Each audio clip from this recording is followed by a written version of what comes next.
فجر کے بعد کون سے کام کریں؟ فجر کے بعد ایک مسلمان کی کیا روٹین ہونی چاہیے؟ اس پر روشنی ڈالیں ابو حنین کراچی سے۔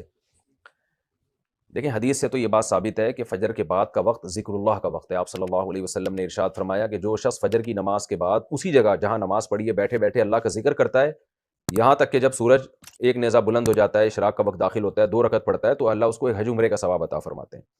تو بہت سارے اسلاف اسی پر عمل کرتے تھے کہ فجر کی نماز کے بعد اللہ کا ذکر کیا کرتے تھے۔ یہاں تک فقہا نے لکھا ہے کہ فجر کی نماز کے بعد تلاوت کرنے سے بہتر ہے ذکر کرنا۔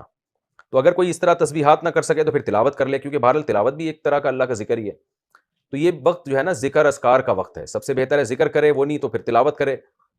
تو لیکن واجب کچھ بھی نہیں ہے اس میں۔ تو اگر آپ فجر سے پہلے کر لیں ذکر، فجر سے پہلے کر لیں تلاوت تو بھی جائز ہے۔ تو شریعت میں آپ کو اس کا اختیار دیا ہے، لیکن فجر کے بعد سونا فوراً یہ بہرحال شریعت میں ناجائز حرام نہ بھی ہو لیکن ناپسندیدہ ہے۔ بہت سارے اسلاف سے اس کی کراہت منقول ہے۔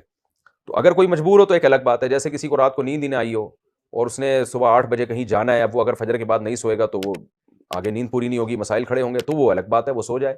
لیکن نارملی فجر کے بعد سونے کا معمول بنا لینا یا بلا ضرورت یہ کام کرنا شریعت میں پسندیدہ نہیں ہے۔ بہت سارے اسلاف نے اس کو ناپسند کیا کیونکہ مبارک وقت ہے، اللہ اللہ کرنے کا وقت ہے، کچھ نہیں آپ کرتے ایکسرسائز کر لیں اس وقت، صبح واک کر لیں جا کے، اچھی ہوا ہے، تازہ ہوا ملے گی آپ کو، جاگنگ کر لیں اس وقت جا کے، پورا دن آپ کا اچھا گزرے گا۔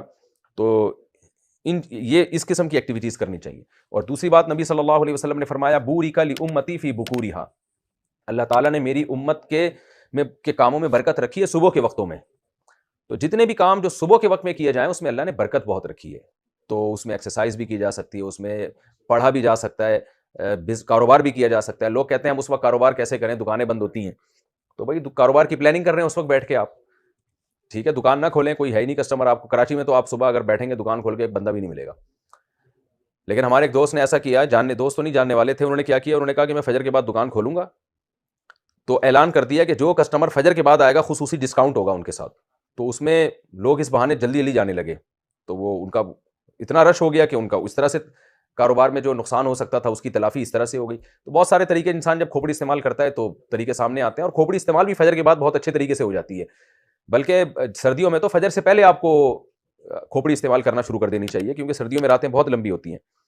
تو یہ وقت جو ہے نا انسان کا دماغ بہت فریش ہوتا ہے اور اس وقت بہت اچھا سوچ سکتا ہے، پلاننگ بہت اچھی کر سکتا ہے۔ تو یہ کام فجر کے بعد یا فجر سے پہلے یا فجر کے بعد یہ کام کرنے چاہیے۔